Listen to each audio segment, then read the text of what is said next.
नमस्कार दोस्तों, रेल ज्ञान चैनल में आपका स्वागत है।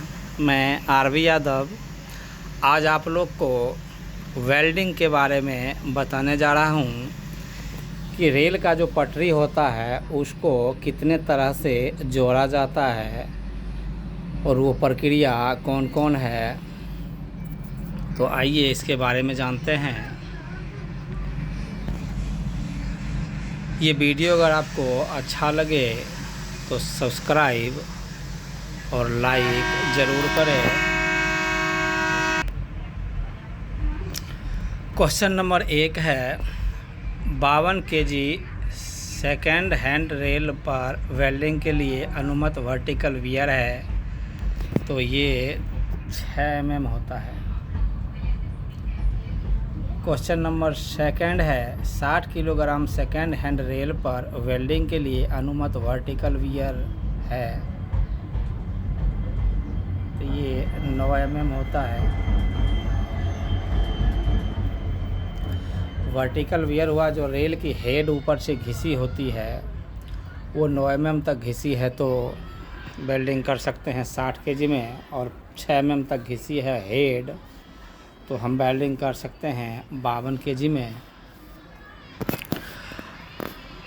आइए क्वेश्चन नंबर 3 है 52 किलोग्राम सेकेंड हैंड रेल पर वेल्डिंग के लिए अधिकतम अनुमत लेटरल यानी साइड वियर क्या है।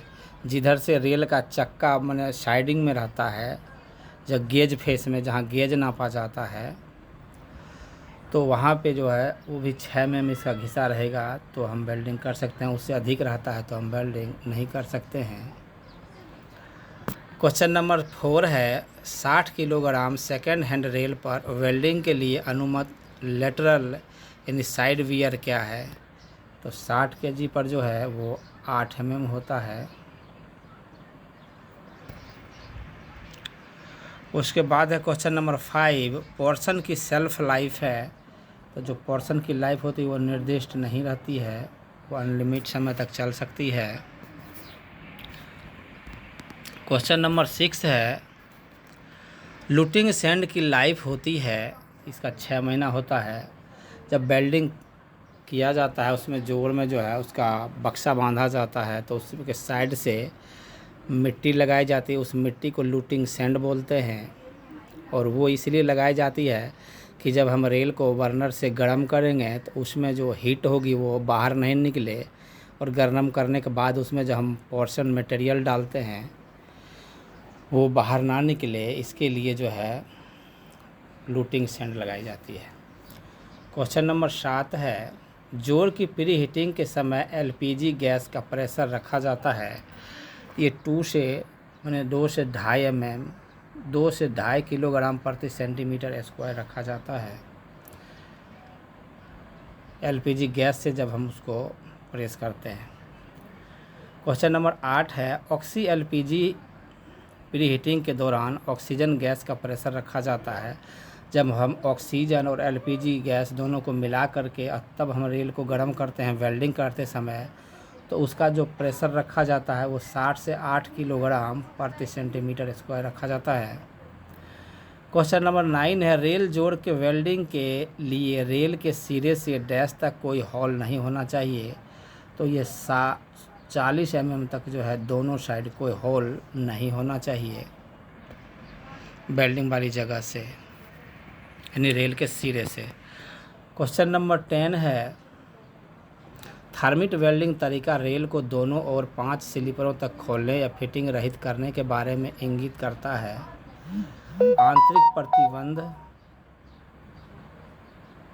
आंतरिक प्रतिबलों को कम करने के लिए, मतलब जहाँ पे वेल्डिंग किया जाता है वहाँ पे दोनों तरफ स्लीपर में 5-5 जो है पीआरसी रेल को फ्री कर दिया जाता है, यानी उस पर जो पेंडोल क्लिप लगी होती है चाबी यानी जिलेबी उसको हटा दिया जाता है ताकि रेल में जो है आसपास में जो तनाव हो वो तनाव मुक्त हो जाए।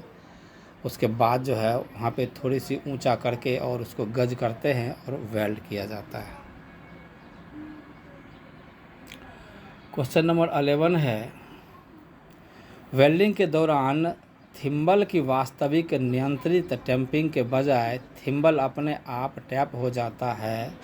इस प्रकार की पिघली धातु 17 से 23 सेकंड में मोल्ड में गिर जाती है, तो वेल्ड को तुरंत रिजेक्ट कर देना चाहिए।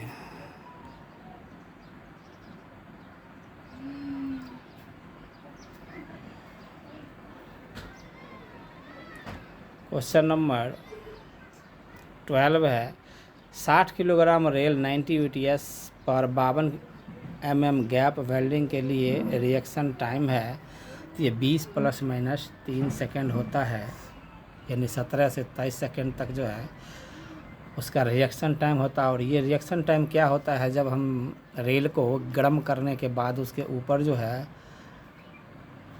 बाल्टी में रखा जाता है, उस बाल्टी में जो पोर्शन रख करके उसमें आग लगाई जाती है, तो वो नीचे से जहाँ पे रेल में माने गैप है वेल्डिंग करने के लिए, उस जगह अपने आप नीचे से बाल्टी में जल करके उसमें गिरता है, तो वो 17 से 23 सेकंड के बीच गिरता है। उससे अधिक होने पर जो है उसको बाहर कर देना चाहिए, रिजेक्ट कर देना चाहिए। क्वेश्चन नंबर 13 है चढ़ते हुए क्रम में फटिंग सामर्थ्य के हिसाब से वेल्डिंग के तरीके हैं। तो वेल्डिंग के जो है 4 तरीके होते हैं। एटी वेल्डिंग माने aluminium thermit welding, electric arc welding यानी जो बिजली से किया जाता है, फ्लैश बट वेल्डिंग और गैस प्रेशर वेल्डिंग। ये 4 तरीका जो है वेल्डिंग करने का है। क्वेश्चन नंबर 14 है एल्यूमिनियम थर्मिट प्रेशर प्रोसेस में एंड वेंड यानी सिरे पर झुकाव डैश मीटर लंबी सीधी पट्टी स्ट्रेट एज से मापे जाते हैं। तो यानी रेल का जो गज किया जाता है वो 1 मीटर का उसके पास गज होता है जो वेल्डर होता है, और वो रेल वाले जोर से दोनों तरफ 50-50 सेंटीमीटर में जो है रेल को बिल्कुल स्ट्रेट करता है, खड़ा रख सीधा होनी चाहिए, इतना करके ऊपर उसको वेल्डिंग किया जाता है। क्वेश्चन नंबर 15 है रेल के सिरों को काटा जाना चाहिए साधारण आरी से व अच्छा हो कि एब्रेसिव डिस्क कटर से।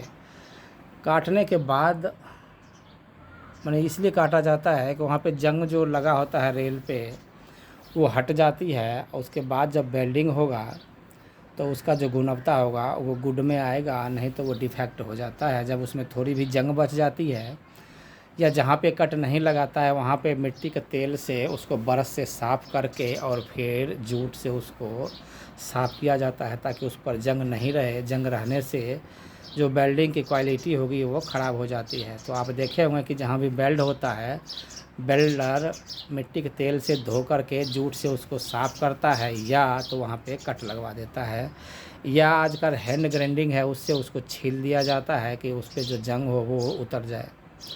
क्वेश्चन नंबर 16 है ग्रेड 710 72 यूटीएस व ग्रेड 880 90 यूटीएस रेलों को ग्रेड 880 90 यूटीएस के पोर्शन से वेल्ड किया जा सकता है। यानी कि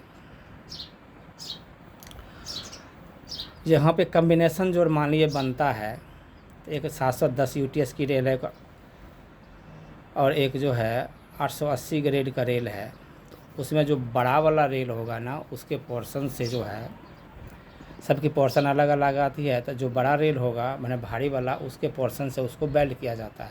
मान लीजिए 60 केजी और 52 केजी का रेल है और वो कम्बिनेशन जोर पे वेल्ड कर रहा है, तो वहाँ पे जो पोर्शन लगेगी वो 60 केजी का पोर्शन से उसका वेल्ड किया जाएगा। क्वेश्चन नंबर 17 है वेल्ड के ताप प्रभावित क्षेत्र को निकालने के लिए सिरों को न्यूनतम डैश दूरी से काटा जाता है। तो ये न्यूनतम जो है जब एटी वेल्डिंग है यानी एल्यूमिनियम थर्मिट वेल्डिंग है जो अपने डिपार्टमेंटल वेल्ड से किया जाता है, वेल्डर से करवाया जाता है, तो वैसा वेल्ड है तो वहाँ पे 150 mm तक दूरी तक कट लगा दिया जाता है। और फ्लैश बट वेल्डिंग है तो वहाँ पे 85 mm दूरी तक जो है दोनों साइड वेल्डिंग जगह से कट लगा दिया जाता है, ताकि जब वेल्ड होता है और रेल को हीट दिया जाता है गर्म किया जाता है तो वो 150 mm और 85 mm फ्लैश बट वेल्डिंग में वहाँ दूर तक वो गर्म हो जाता है। उस गर्म वाला जगह में फिर से गर्म करके अगर वेल्ड करेगा तो वो वेल्ड की जो क्वालिटी होगी वो ख़राब होगा, यानी कि वो डिफेक्ट वेल्ड हो जाएगा। चलिए आगे क्वेश्चन नंबर 18 है IRS टी 1994 के अनुसार 80 वेल्ड पोर्शन की सेल्फ लाइफ है। इसका अभी पीछे भी बताए थे, कोई विशिष्ट लाइफ निर्दिष्ट नहीं दिया गया है। क्वेश्चन नंबर 19 है 80 वेल्ड की किसी अन्य वेल्ड जोड़ या फिश प्लेटेड जोड़ से न्यूनतम दूरी होनी चाहिए। तो ये 4 मीटर होनी चाहिए। माने जो एक वेल्ड है उसके दूसरी वेल्ड हम करेंगे तो क्लोजर की जो दूरी है मिनिमम फ्लैश बट वेल्डिंग का 80 वेल्ड वेल्डिंग का 4 मीटर से अधिक दूर होनी चाहिए। क्वेश्चन नंबर 20 है वेल्ड की जाने वाली रेलों के हेड की चौड़ाई में अंतर को रखा जाना चाहिए। तो ये नॉन गेज फेस की तरफ रखा जाना चाहिए। जैसे मान लीजिए ये दोनों रेल है तो इसकी जो ज़्यादा चौड़ाई होगी तो बाहर की तरफ रखना चाहिए, अंदर की तरफ नहीं, बिल्कुल जो है प्लेन होना चाहिए। जब ट्रेन जाएगी तो इसका गेज फेस सही रहेगा। बाहर की तरफ जो भी निकला हुआ भाग है या घिसा हुआ भाग है तो बाहर रखना चाहिए, अंदर बिल्कुल जो है स्ट्रेट होना चाहिए। तो इसलिए अंदर नॉन गेज फेस की तरफ उसका निकला हुआ भाग रखना चाहिए।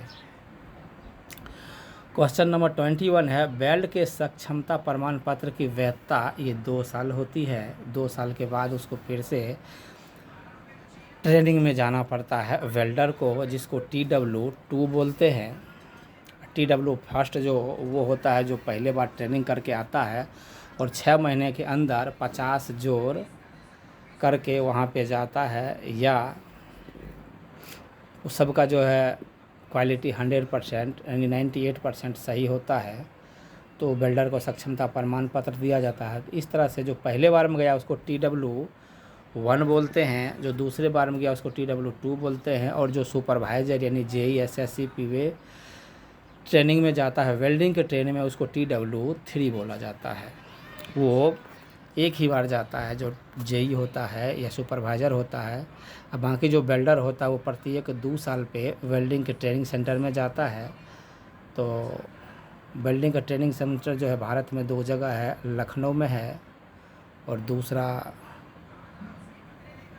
साउथ में है एक जगह, मुझे ध्यान नहीं आ रहा है, ध्यान आएगा तो मैं आपको आगे बताता हूँ। क्वेश्चन नंबर 22 है एयर पेट्रोल प्री हीटिंग के दौरान टंकी का प्रेशर पाउंड प्रति वर्ग इंच में होगा।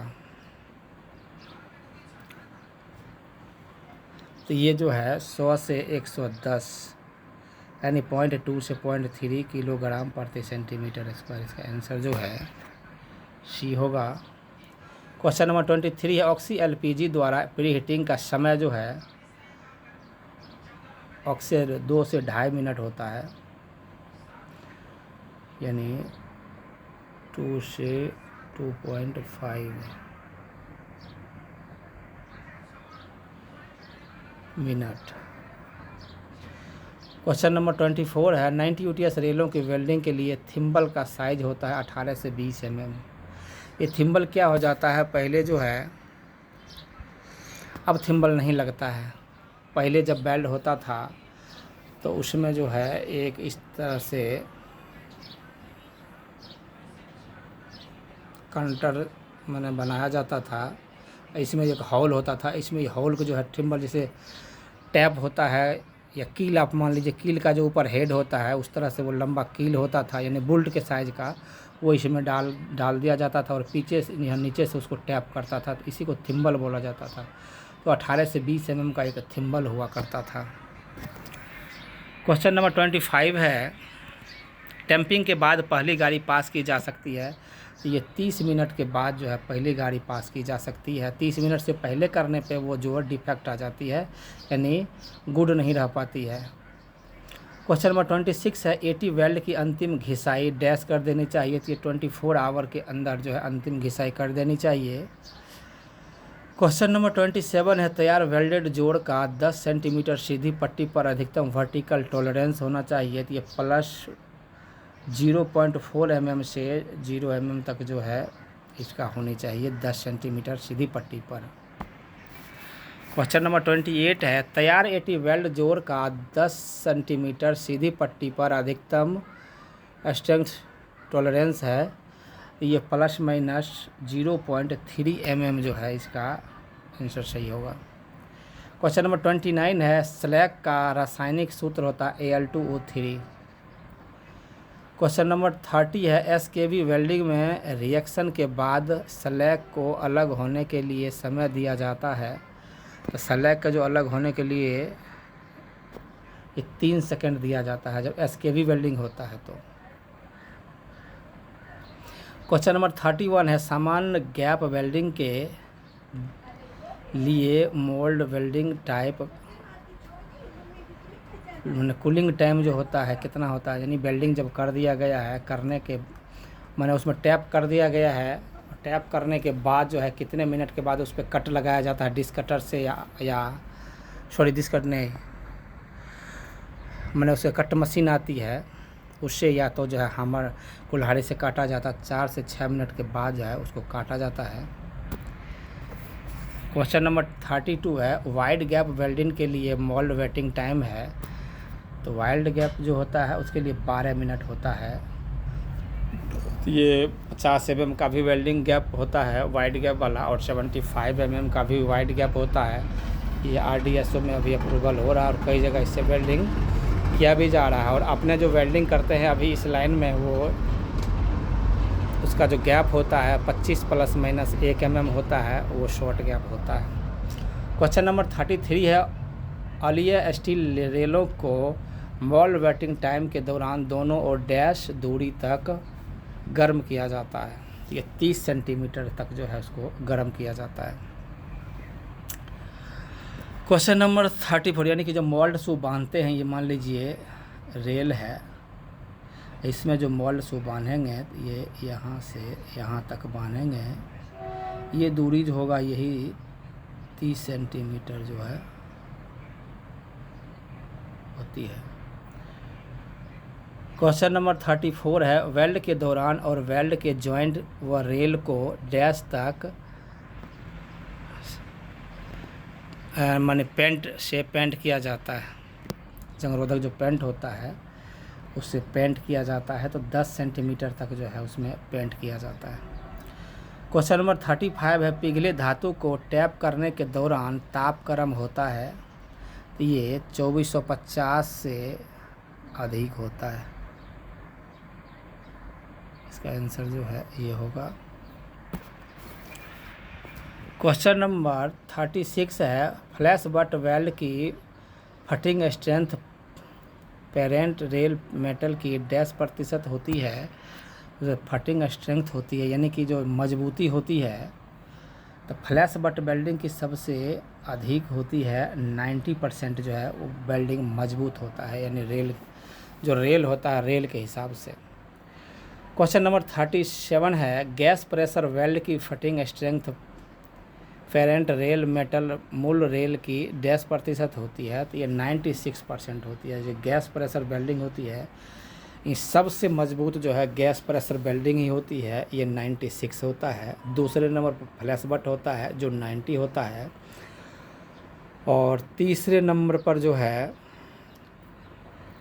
इलेक्ट्रिक आर्क वेल्डिंग होता है जो 79% होता है, और चौथे नंबर पर एटी वेल्डिंग यानी एल्युमिनियम थर्मिट वेल्डिंग होता है जो अपन रेल में किया जाता है, उसकी 56 जो है होता है। क्वेश्चन नंबर 38 है, इलेक्ट्रिक आर्क वेल्ड की फटिंग स्ट्रेंथ पेरेंट रेल मेटल मूल मेल की % होती है। तो ये आपको अभी बताए थे 79 होती है। क्वेश्चन नंबर 39 है, 80 वेल्ड की फटिंग स्ट्रेंथ पेरेंट रेल मेटल मूल रेल की डैश % होती है। तो ये 56% होती है, यानी सबसे जो कमज़ोर होता है जो अपने डिपार्टमेंटल वेल्ड किया जाता है वो होता है उसका 56% ही मजबूती होती है। क्वेश्चन नंबर 40 है, नई 60 किलोग्राम एवं 52 किलोग्राम रेल ग्रेड 880 90 UTS के लिए ऊंचाई में कितनी छूट अनुमत है। तो इसकी जो ऊंचाई में छूट अनुमत होती है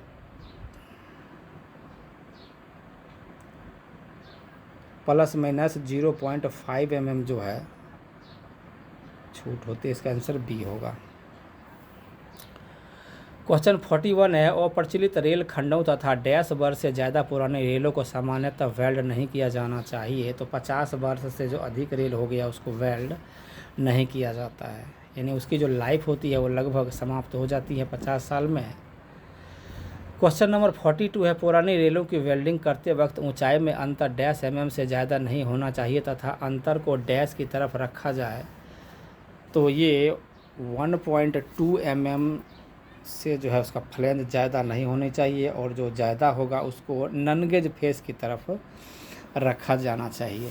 यानी मान लीजिए एक नया रेल है और एक पुराना रेल है, तो जो पुरानी रेल है वो तो घिसी हुई है, जो नई रेल है वो बिल्कुल साबुत है, तो उसका जो हेड की चौड़ाई और ऊंचाई होगी वो ज़्यादा होगी और पुरानी वालों का कम होगा, चूँकि वो चल चल के घिस चुका है या जंग लग के घिस गया है। तो नई रेल में जो अधिक मटेरियल होगा उसको गेज फेस के बाहर की तरफ रखा जाएगा, यानी स्लीपर के सिरे की तरफ। क्वेश्चन नंबर 43 है, पुरानी रेलों की वेल्डिंग करते वक्त उनकी हेड की चौड़ाई में अंतर डैश mm से ज़्यादा नहीं होना चाहिए तथा अंतर को डैश की ओर रखा जाना चाहिए। तो इसका जो आंसर होगा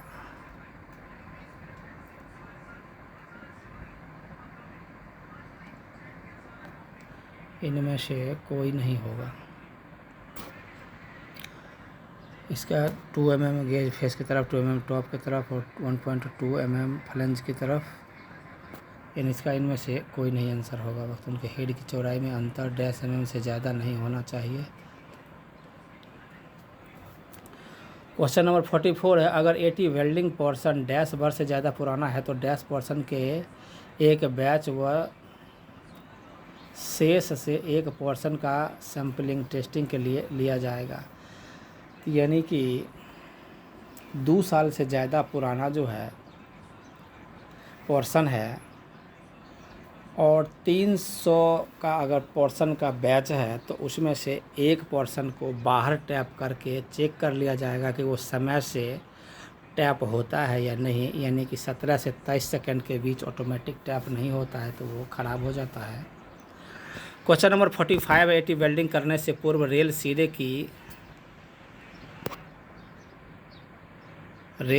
की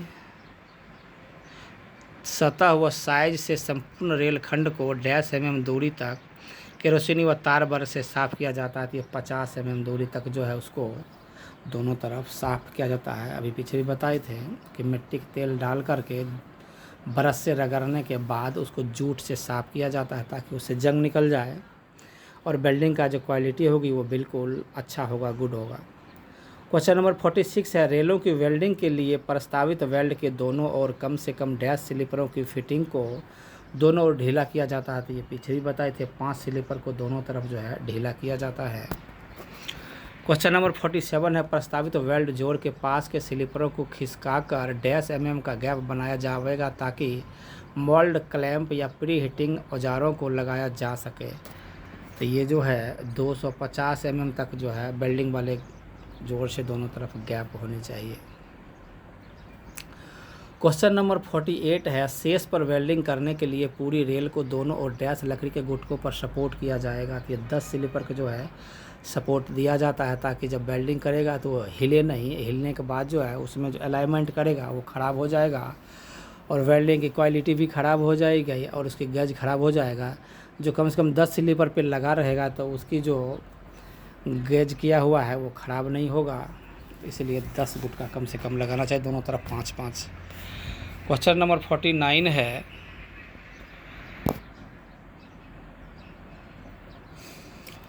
दोनों रेल के सिरे सिधाई करने के पश्चात 1 मीटर सीधी पट्टी से चेक करने पर पट्टी के सिरे पर डैश mm तथा सेंटर पर डैश mm के अंतर्गत होने चाहिए।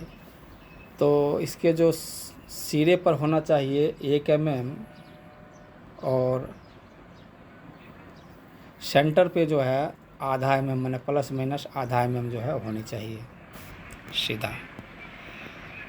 क्वेश्चन नंबर 50 है, वेल्डिंग करने के लिए कम से कम डैश मिनट का ब्लॉक प्राप्त किया जाना चाहिए। तो 70 से 75 मिनट का जो है इसमें ब्लॉक लिया जाता है।